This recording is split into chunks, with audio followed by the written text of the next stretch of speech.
My gewannen Melonin, and well met indeed. I'm Adrian Gallagher, head of the modding team behind Divide and Conquer, and welcome back to Divide and Conquer as our journey with the Vale of the Anduin comes to an end. We are going to meet the victory conditions in today's episode, and a brief recap on those are 30 regions. We have 27, so we only need 3 more. We need to hold our capital of Bjorn's Hall. We need to hold Amunlank, or Dol Guldur as it was at the start.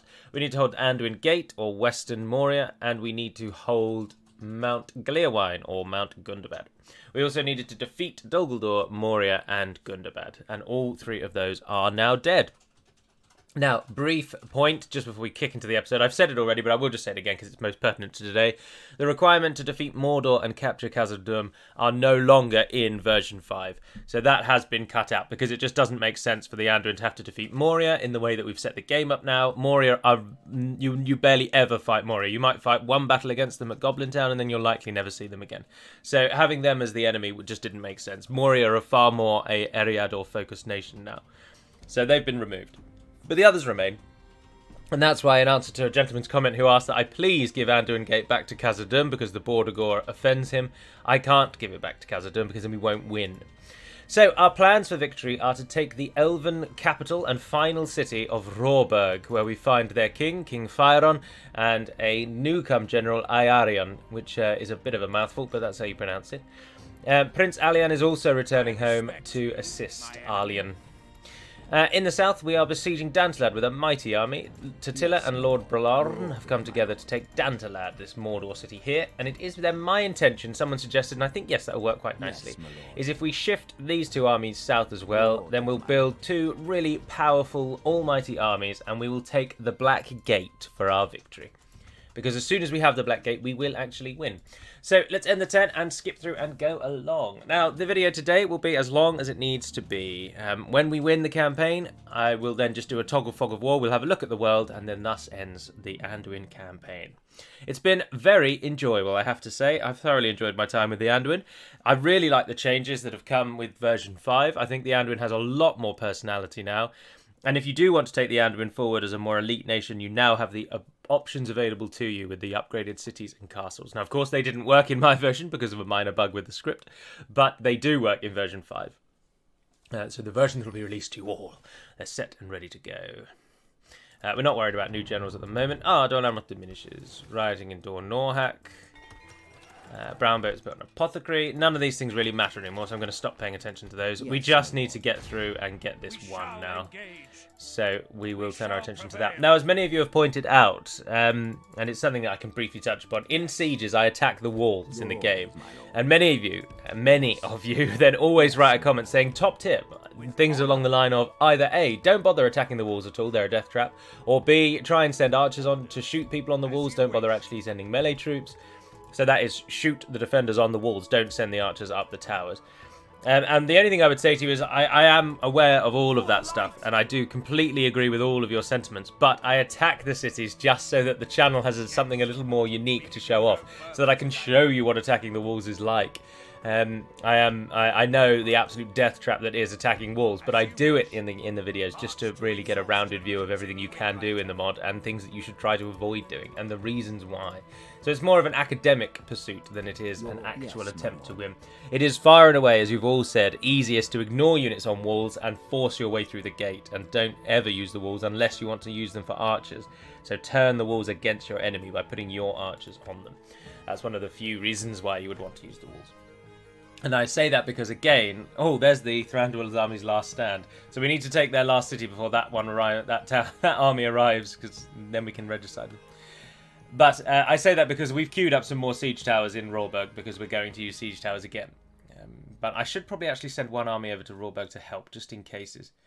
Oh no, it's Prince Alian has disappeared, hasn't he? But without Råberg, they will die. So unless that last stand army takes one of our regions up in Mirkwood, then it'll just become a rebel army. Landathrodon. Let us settle matters on the Hinidaur, Elven King's Bogard, Gateguard, Arthuricon, Sentinels, Elder Council, Maithorithawar, and then a fair few of the lower tiers, Woodland Spearmen, Woodland Warriors, and Woodland Scouts, with Woodland Horse Archers as well. A very, very nice little army. But as I say, we won't be fighting that. But I will just send that army across then. So Livra, you're going to go and assist at the siege of Råberg. Alboin, you can head south and join in our fight against Mordor, because they are going to throw everything they can at us down there. Now, Råberg will hold for 8 turns and has another general. Oh, Alian went into the city. Ah, right.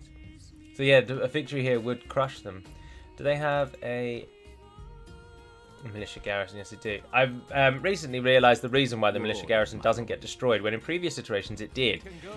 And I don't know how or when this change was applied, or maybe it just I made it work in my own build and then foolishly way back when, we're talking years ago now, maybe I didn't apply the correct files that I needed to.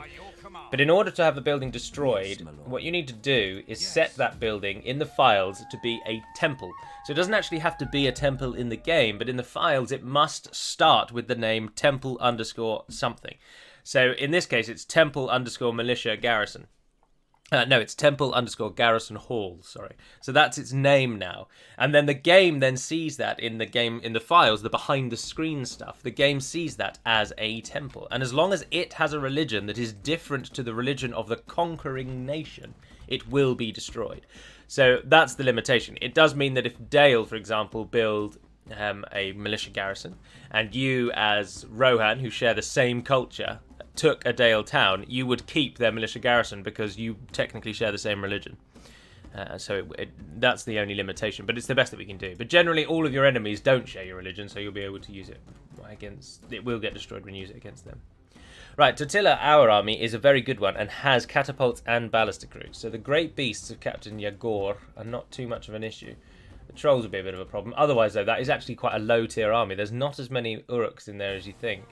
There's quite a few Orc hosts, Moran and Guard. So not a great army. And then Shagrat comes as well. And Shagrat brings beasts, trolls, and then a sort of half army. He is trapped in the city, so if they lose, his whole army will die. And Gazul doesn't have anything of threat really at all. So it's only really Shagrat and the Beasts of Yagor. We will let the AI control Lord Bralarn, because otherwise they won't be present in the battle. I'm going to save it again, just in cases. This is it. This is very much a key and very important battle. There was a suggestion in the Discord that we try and limit the number of great beasts that are available to Mordor, but to be frank, if Mordor doesn't get the great beasts as frequently as they currently do, they will never present any real or credible threat in the late game. The beasts are the only thing standing between Mordor and complete annihilation, so they need to have something of strength. But Mordor is due just a complete revamp, to be honest. Mordor, I think, remain now as one of the only untouched vanilla races in the game. Obviously, the Moria changes are coming in due course. But I don't think anyone else is as unmodded as Mordor is in Divide and Conquer. And given that Mordor is supposed to be the enemy, they really could do with a rework from the ground up. And to be honest, I know that I'm massively letting Warhammer creep in. They attacked us, didn't they? And I didn't foolishly look where everyone's coming from. But I think they're all coming from in front. So we just want to pull back to any kind of hill. So we'll go up to the corner over here. I don't want to let Warhammer massively creep in. But equally, I think we should possibly look to do away with the idea of Mordor as being this big horde nation. We've got Moria for the early tier horde. And leaning into the idea that they have just low tier trashy goblins. And I think they perform that role well. I think we should try and retool Mordor to actually just be a strong, capable force. And the reason I mentioned Warhammer there, of course, is because orcs in Warhammer are not pathetic little piddly nothings. The goblins perform that role. The orcs are possibly the greatest fighters on the face of the earth, and they are a very credible threat. And I think we should try and lean more into that. We should try and make Mordor a bit more of an orc Gondor, for example. So rather than just having hordes and hordes of trash orcs that are boring to play with and boring to use, we should set Mordor up to be an actual credible threat. Have units that you really don't want to tangle with. But none of that will be in version 5. But Mordor, I would hope very much, will be the focus of version 6. I think Mordor are well overdue a full revamp. And to be honest, the more and more that I think of how can we do a sort of Northern Dunedain-esque script for Mordor without just blatantly copying the Northern Dunedain's Beacon of Hope. And I find myself thinking, why? Why shouldn't we copy the Northern Dunedain's Beacon of Hope? Mordor should be the antithesis to the Dunedain. you would like to think that it's that Gondor and Mordor are the opposing sides, but in the way that we've set the game up, and in the way indeed that Middle Earth really is, Aragorn is very much the saviour of Middle Earth. Oh, I forgot to move the general, and he's got to run from all the way over there, and now they're beelining in on him. Sprint away, you fool! Sprint away. And so Aragorn is the saviour of Middle Earth, which gives the Dunedain this kind of ideal as being the grand saviours. And so Dunedain and Mordor can be counter each other. It can be the antithesis of one another. And so I think Mordor having basically the Dunedain script but for the evil nations, I think it works. The only problem we do have, of course, is that Gundabad have a sort of version of that script where Gundabad get a couple of orc units from every other orc nation. So Gundabad can subdue orc units from other nations and use them to their cause. I just realised that really we put ourselves down in a bit of a dell here. We're on a good hill for that one, but we're not as great of a hill for that one. And our allies are flanking over there on the side. Do we want to try and change that up? I don't think we should. Catapults and things are already getting ready to fire. And of course the Ardenaim as well have their subjugation, but the Ardenaim subjugation covers everyone. Or rather covers all humans. So you've got the Dunedain, which covers all good. You've got the Gundabad, which covers all orcs. You've got the Ardenaim, which covers all humans. And then you'd have Mordor, which would cover all evil. So I don't think it would be too much of a problem. And that would be my thinking, is let's just respec Mordor completely, ground up, so that they stand out as a sort of mainstream orc. So don't have them as powerful as the Gundabad orcs, because the Gundabad orcs, of course, stand out as the most powerful orcs. Isengard have the armoured orcs. Moria has the trash hordes, and then we're going to give them some late game elites and make the Balrog a big part of their gameplay, which gives them their identity.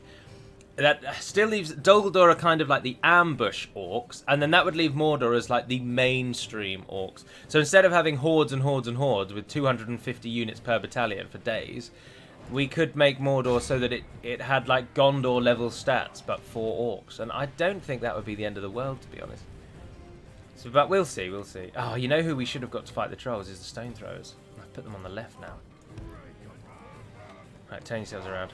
But this is all just me speaking out loud, as I like to do for these videos, because I'm focusing on DaC, so it's worthwhile talking about DaC.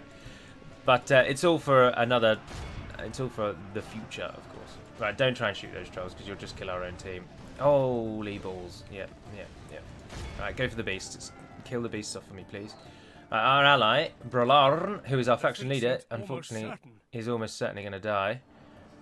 He's coming in at the back over there, and he's getting surrounded by the main bulk of the Mordor forces. The Bear Warriors have gone up against the Olokai. That's quite a good matchup, actually, because they're armor piercing. Right, Siege, can we hit those beasts? Or are the beasts running away? Go on, one solid strike is all it needs. No. No, they missed. And they're both now moving forward because they can't actually reach them. So stop what you're doing. We're going to need to do more, otherwise our allies they're going to divide us into two, and they're going to just crash. They're going to crush us. Our archers are probably doing very well against their units out in front of us, though. But there's just so many orcs. Oh, and the catapult. Don't fire at will, because clearly you cannot be trusted. Target things that are... Look at those orc maulers over there. Shoot them. And you guys go for that. We need to move the cavalry off, or the Gamprim are just going to move up and hit them. Our general's gone in. How many Olokai have died? I'm kind of... I feel like I'm completely out of my depth here. There's just so much going on. I don't know how we're going to win this one.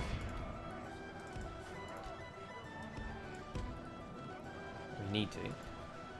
The Gamprim have turned on our archers. Oh, why did you turn around? Just turn to your left and shoot at them. That was all you needed to do. No, we won't get them involved with the Loke Gamprim. We've been flanked by a pike unit. We've been flanked by a... Oh, and the game's just crashed. Oh my goodness. Oh dear, that means we've got to start it all over again. Welcome back. So, this is the second time I'm going to try it. If it crashes again, I'm just going to probably cheat to win, I'm afraid. So just giving you fair warning before we actually get there. Oh, 2 beasts with a single catapult. Fantastic. Because if we auto-resolve this, we will lose. But I don't actually think we would lose as much as we... The game will do us real dirty if it forces us to lose this, is what I'm trying to say. Whereas if we... So I'll probably will just cheat to win if it crashes again. I don't know why it crashed. The log didn't give me any information. It could just be too many units on screen. It could be something to do with a unit out there somewhere. But if it was something resolvable, like, say, them throwing their stones was crashing the game, then it would happen every single time they ever threw their stones, and we would know the exact reason why. But that can't be the reason. I've also taken this opportunity to reposition our army better, given that we knew where our ally is coming from. So I've used that to our advantage this time and actually sent us up next to him. So as you can see, he is attacking on our side there, so that his army is now no longer being cut off. We are the ones dealing now with the flank, because I think we can probably handle it a bit better than the AI can. So I've made it so that we're in the position to deal with the flanking forces. Please kill some of those beasts. Oh, come on, just a touch lower.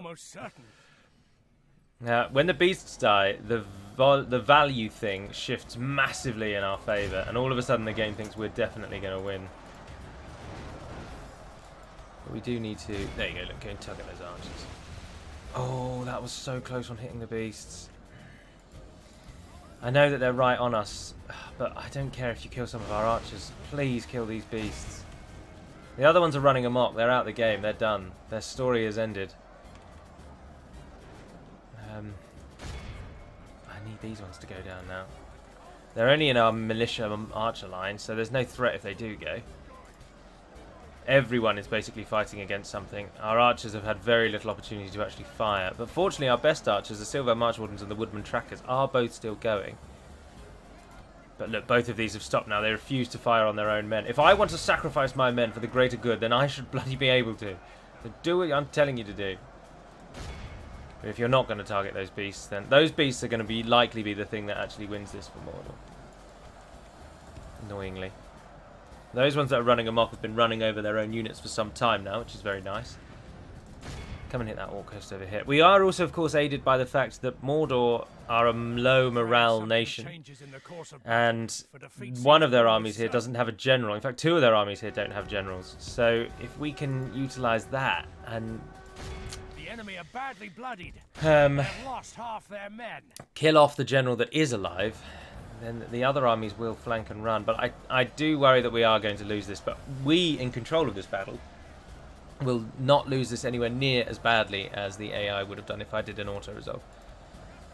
Oh yeah, look, that left-hand side is going down completely. Alright, let's just speed this up. Go on, please. Please.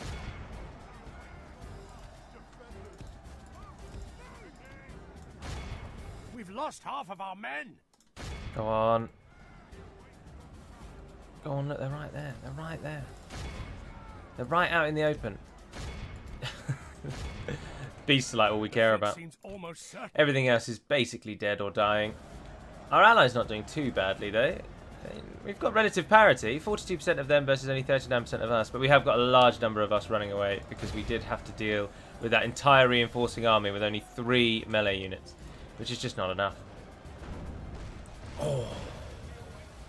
That, unfortunately, whilst looking fantastic, was all our own men and has caused them to insta-rout. And now they go into the back line. Yeah, our army's absolutely scuppered.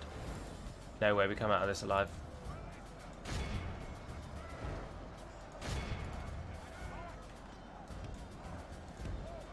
And they're going to be fought now, so the catapults are out. Well, they shut down that first great beast unit. I mean, that's all we can really hope for, isn't it? Every unit of ours is engaged somewhere or another. But it's just the trolls, the Olokai, doing exactly what they need to do. We do get some javelin units, but I don't have any in this army. So this will be where we definitely die. We still have killed more of them than they've killed of us, though, and it's the beasts that are causing that to really be in their favour.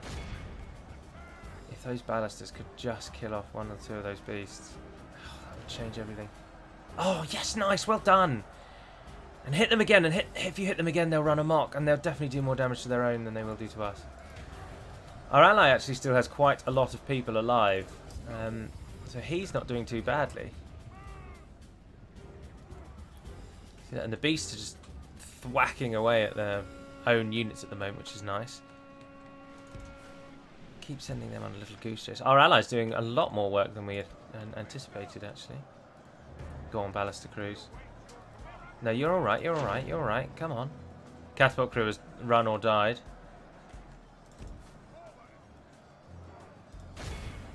Come on. It's just the bloody beasts. It's just the damned beasts. Right, you charge into those Orc Maulers. Our allies' kind of chaotic arrangement of their forces has actually worked in their favour, really. Oh, you didn't charge into them at all. You kind of just slowly walked at them there, guys. 60-60. This is going to be a crushing loss for Mordor's forces in this area, though. This just irritates me, though. I hate having big losses like this when we are so close to winning the campaign. Particularly when this is the last episode, no matter what happens. So whether we win or not, I'm not recording another Anduin episode. And in fact, Anduin will then be scrubbed off of my system. And this will be replaced with the new files from version 5 that will make the Woodland Realm work. So it just makes me want Mordor just like, Mordor, can you just roll over and die, please, so that I can finish playing this damned campaign.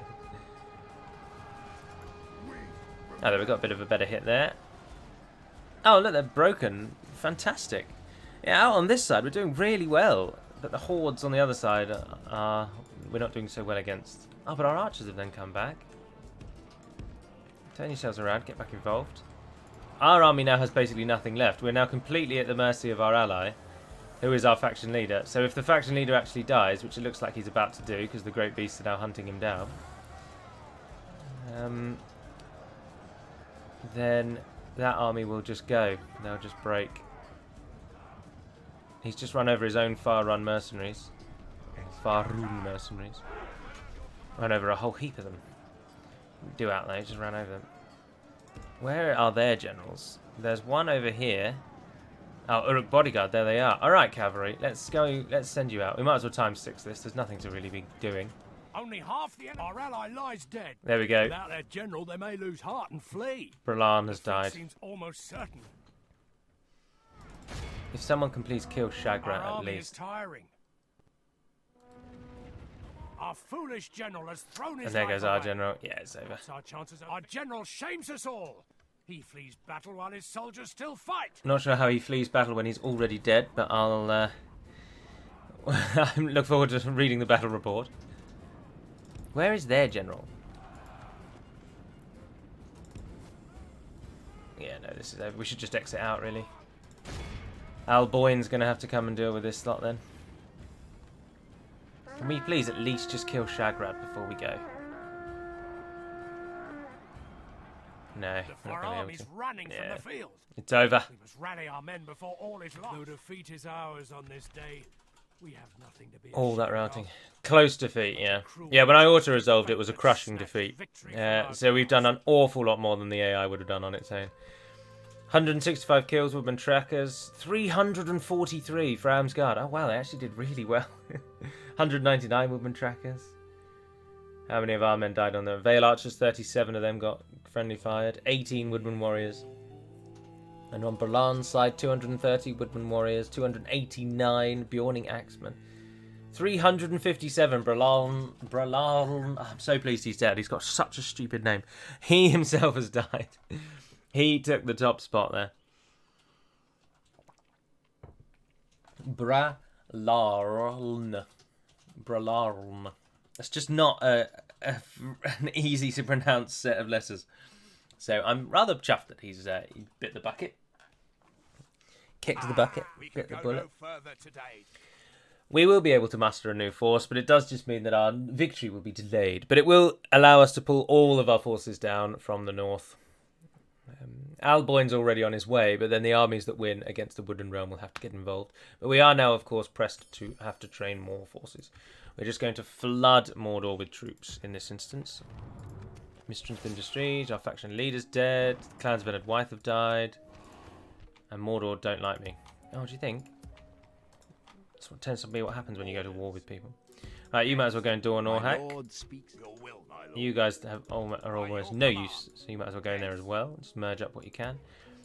Lank, I'll take your entire roster. My lord. By your command. Head out you go, March to and then train me exhaustion, more forces. continuing later. You don't have any of our javelin troops, unfortunately. You've got cavalry, and we will want some of that against Mordor, definitely. And give us some siege as well. If we're up against beasts, we're going to need the siege. Everyone's going to converge on Dor Norhack. You can't give me anything. You can only give me low tier woodland. They'll just die. Ah, there we are. Ah, and there's the javelins. Let's get them involved. 2 archers as well. Down to Dor Norhack. Off we go. And Bjorn's halls can give us some good forces. Good late game. We'll take another skin changer because we just got our general killed. Don't know why you're retraining. You can't actually be retrained in there. So you might as well go to the front line. Yes. We can go to order. You're heading south as well. Keep going. Keep on your way. March to exhaustion, continuing later. Mordor have Yes, my will lord. pay for this. Yes. They will pay. Your You orders, wait. my lord. You just wait. Do we attack the Wood Elves now and get that victory in the bag? Yes, my lord. How many garrison troops they're going to get? Only 2, I should have thought. Let's find out. To battle. Only 2, yeah. Oh, it's quite heavily in our favour. Yeah, let's do it. Let's kill the elves off before that reinforcing army in the north attacks them in Newfoundland. We attack. I don't want to risk waiting another turn. If this army loses, then they'll kill enough that the backup army will do all right. So we should be okay. Should be okay. Famous last words. And then we just need those last 2 damned regions. Okay, we could assault this very narrow passage and then slog our way up to the square, or we can just move over here and assault this much larger wall, which is far preferred. What of the other side? The other side has a large wall in the way, and then some houses outside the walls. That's interesting. You've got to walk a long way around to get to the door for that one. So no, we want to come this way. This one is just a horrible, horrible slog, and they will shoot you for days. So we're not going to go that way. Right, and again, we don't really need to bother taking the walls, but we will bring the siege towers around. Get as close as you can. There we are. And then everyone else who is not one of those, come and stand as close as you can. There we are. Start the battle. Okay, so archer units. You're going to want to go nice and wide. Go like that. Go wide. Don't run away. Good, good, good, good, good. Just come and get near to the doors. You're going to be put into overtime today. As I say, we won't bother, because we want to actually keep many of these troops alive, we will this time not bother trying to take the walls, and we're just going to run every melee unit that we have through the gate and just absolutely smash them. Adovasar now stands as one of our nation's finest warriors, so he's going to be of use. Oh, you javelins, aren't you? Yeah, you're javelins. No, don't get anywhere near. You're not going to be helpful today. Come and stand at the back. Same with the Anduin cav there.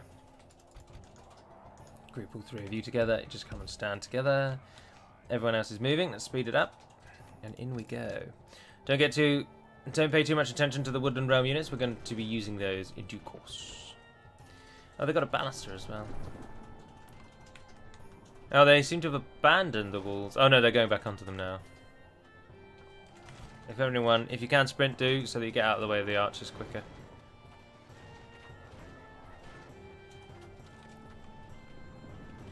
Who's that over there? Oh, Fram's guard. I forgot that you were even here. Sorry. Go and stand with the other cav. Alright, here we are. Melee forces are in position.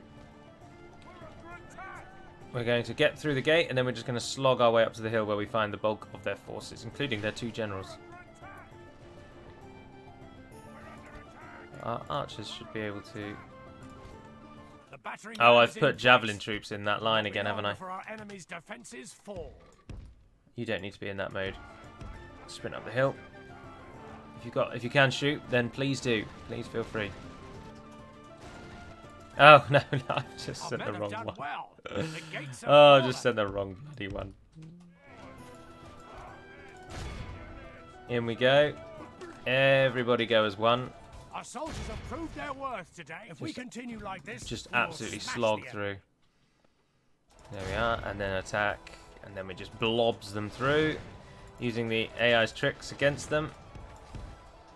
We are taking a pounding from enemy arrow fire though. Absolute beasting. Basically, everything the elves has is moving toward the gate to try and stop our army. They're just slogging their way in. Oh, you guys are getting massacred. What on earth is happening here? Why are we taking so many archer losses? Is this all coming from the towers? Is the bloody ballistic crew doing that? Can we just stop them firing at us, please? Jesus. Right, there we are, the ballistic crews are out. Right, you've no longer got any arrows, run away. Come out of that group. How are we doing at the gate? We are through at the gate. Right, let's just get this blooming thing over.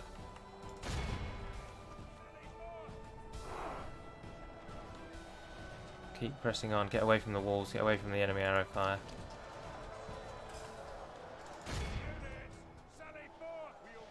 Keep her at time 6 though, I'm not overly concerned about. It's just going to be a slog, it always was going to be, and it will remain that. We've got some javelins on those bodyguards. They're not really doing anything, but they are firing.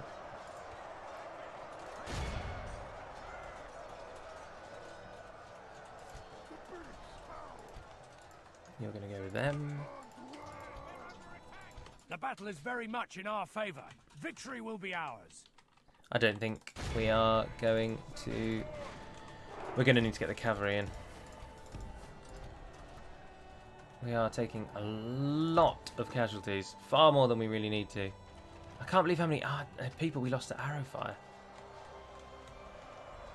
Oh well.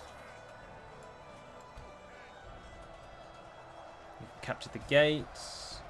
There's wooden wardens there. Elven defenders there. Tawarrainior. And they're also holding us back. Most of our melee forces have actually been decimated.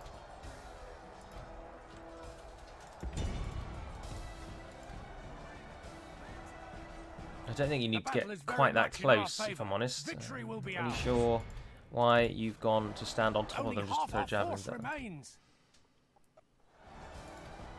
No, pull the javelin ones away, please.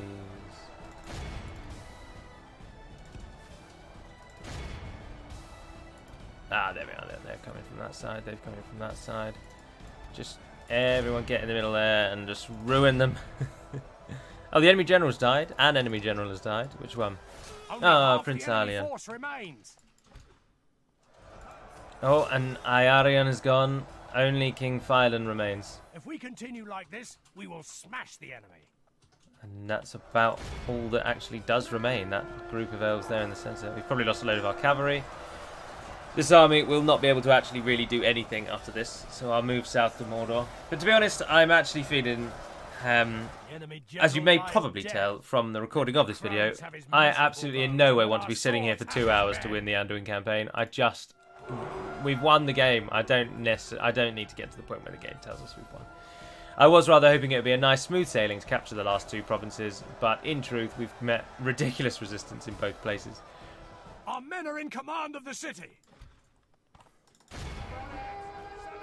And after this battle, I'm going to toggle Fog of War and just call it a day.